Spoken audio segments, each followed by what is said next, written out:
Hello everyone, today I want to tell you about a bike I'm super excited about. We've been using it for 2 years and I think it's time to do a full-on review on it. Let's jump into it.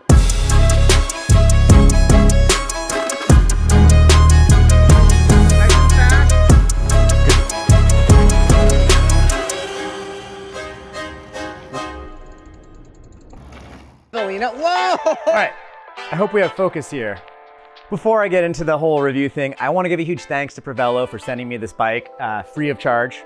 Amazing, I'm very lucky. I also want to mention I've got a link to this bike in the description down below. It takes you over to the Prevelo website, and anything you purchase, whether it's a Zulu 3 or one of their dropper seat posts, pedals, whatever, that'll help earn me a small commission, and that's a big part of how I'm able to make YouTube videos like this one right here. So thank you, Prevelo, and thanks to all of you for your support. A little bit of background info. So I'm a former professional mountain biker. Today I make mountain bike review videos here on this YouTube channel.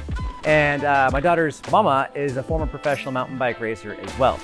And we both live and breathe bicycles. So it's important to us to have a really good bike for our kiddo.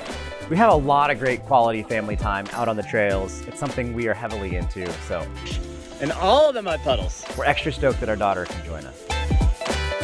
I found out about Prevelo because they sponsor our local beginner trail, the green level cedar dust jump trail on Galbraith Mountain. 16-inch wheel bikes, there's a bunch out there. The Prevelo had by far the best geometry for 20-inch wheel bikes.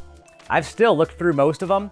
There might be a bike or two I haven't noticed, but this is, in my opinion, the best combination of geometry and component spec. And so when I was figuring out what bike we're gonna get for our daughter, this was top of the list. Sponsor local trail, they're good people. I've met them at a few of the trade shows. And the bike itself is absolutely my favorite. Any minute. No, it's safe. Why? Go ahead, it's totally safe. There you go, good job. Haha, you have to duck. I do have to duck, it's a little tunnel. I don't. She was 4.5 when we got on this thing. And now she's 6.5, and I've got a new 24-inch wheel bike outside that I'm gonna put together in a few minutes. Good job, Evelina. We got 2 years out of this bike.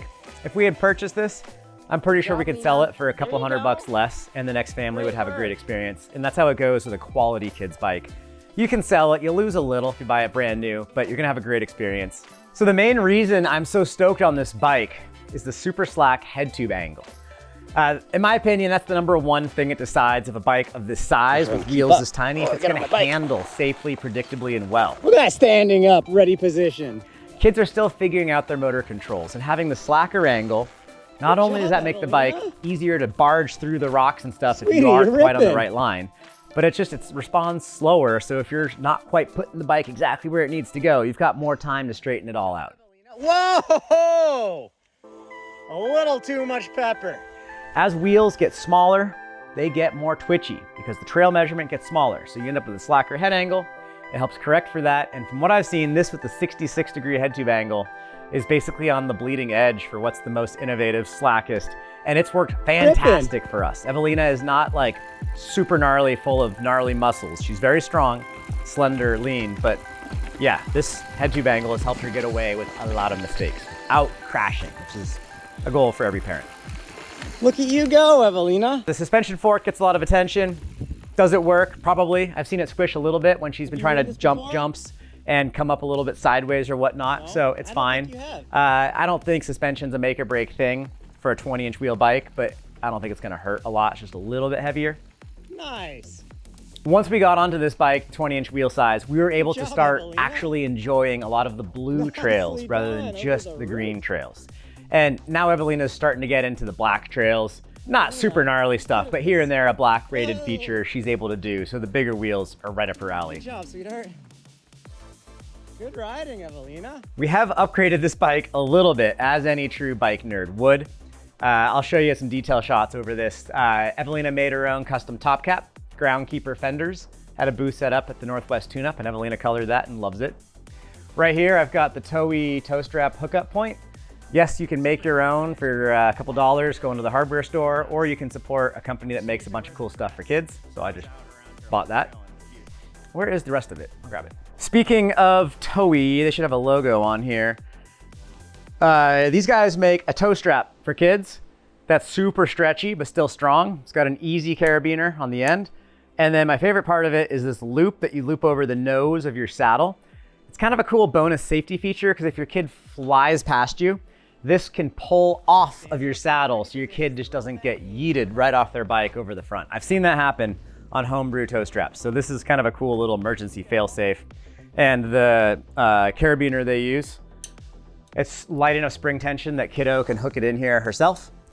And when you're still rocking a 20-inch wheel bike, your kid's gonna be 5, 6, 7 years old. They're stronger than they were, but to get them to climb a few hundred feet of elevation or 1,000 feet of elevation, that's a big ask for a child that weighs 40 pounds, 50 pounds, whatever.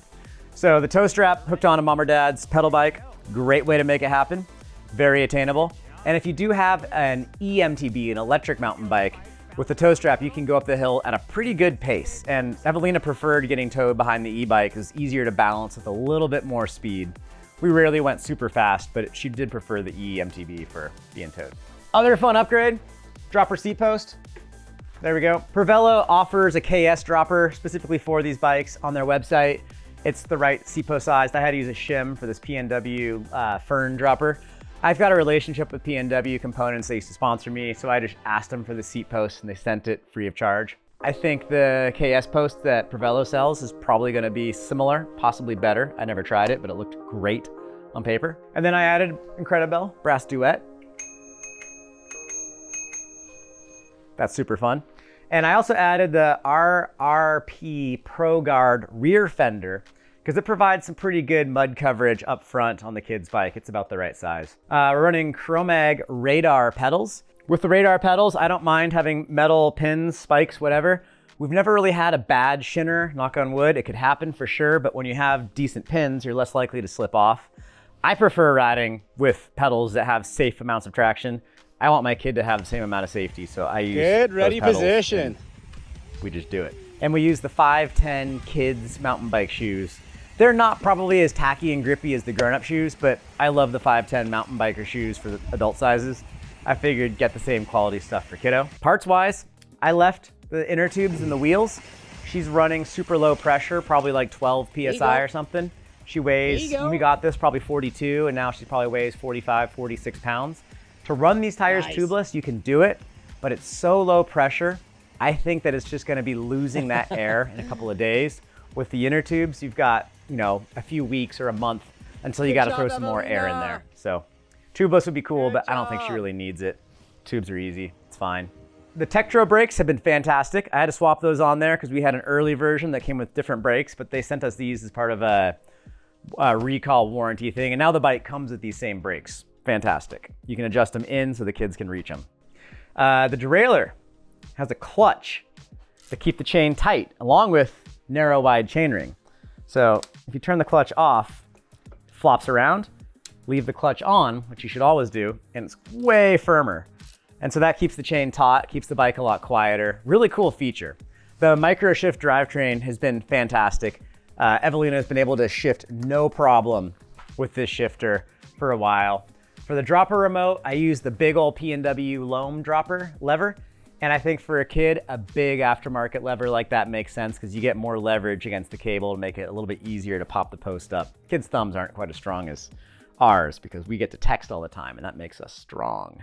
Would I buy this bike with my own money? Absolutely, yes I would.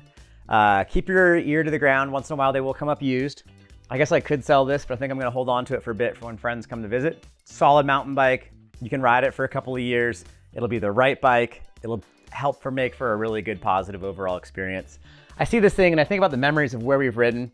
Like you can watch in the video as she's getting started, she's sitting down almost the whole time, like a little wobbly, but working on it and getting through the trail, surviving greens, attempting some blues.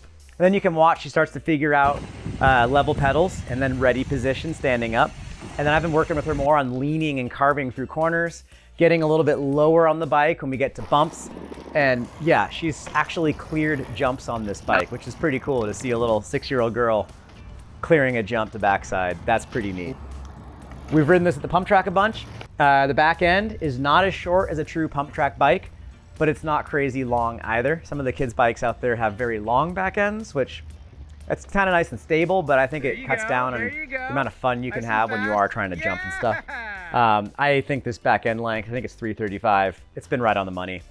Head tube angle, I love that thing. I think she is way more safe on this than something with even more weight on the front wheel. I'm gonna link to this Prevelo Zulu 3 in the description below. And I asked Prevelo for an affiliate link. So if you guys do buy a Prevelo or any of their accessories or whatnot from that link, I'll earn a little bit of commissions from that sales. So thanks in advance if you do that. I highly recommend this bike. I've recommended it to many of my good friends. I've yet to hear really any legit negative complaints about it. So I feel very good about this thing. And yeah, big thanks to all of you for watching. Let me know in the comments down below if you're considering a Prevelo and if you learned on a high-end mountain bike, if you enjoyed that experience with your mom and dad. Also, thanks to Prevelo for the bike. This thing has meant a lot to us. With that, I'm gonna go unbox our daughter's new, bigger mountain bike. That's how it goes. Welcome to parenting.